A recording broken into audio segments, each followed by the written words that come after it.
Glamour క్వీన్గా Telugu, Kannada, తమిళ, హిందీ భాషలలో Rashmika దూసుకుపోతోంది.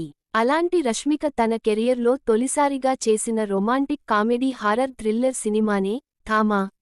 October 21వ తేదీన విడుదలైన ఈ సినిమా హిట్ చిత్రాల జాబితాలో చేరిపోయింది. కొన్ని రోజుల క్రితం రెంటల్ విధానంలో స్ట్రీమింగ్కి వచ్చిన ఈ సినిమా ఇప్పుడు ఆ నిబంధన లేకుండా తెలుగులోనూ అందుబాటులోకి వచ్చింది.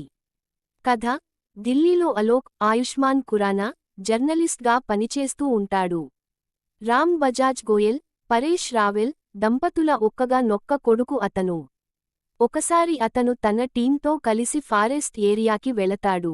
ఆ అడవిలో మనుషుల రక్తం రుచి మరిగిన బేతాళ తెగకి చెందిన ప్రజలు నివసిస్తూ ఉంటారు. వాళ్ళు అలోక్ను బంధించి తమ స్థావరానికి తీసుకుని వెళతారు.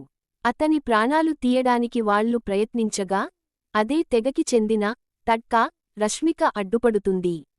బేతాళ జాతికి చెందిన ప్రజలు కొన్ని నియమాలు ఏర్పరచుకుంటారు.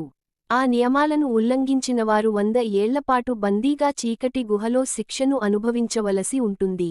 థామా స్థానాన్ని దక్కించుకోవాలన్న యక్షాసన్ నవాజుద్దీన్ సిద్దికీ ప్రస్తుతం అలాంటి శిక్షను అనుభవిస్తూ ఉంటాడు. ఇలాంటి పరిస్థితులలో అలోక్ను తప్పించడం కోసం అతనితో కలిసి పారిపోయి తడ్కా కూడా నియమాన్ని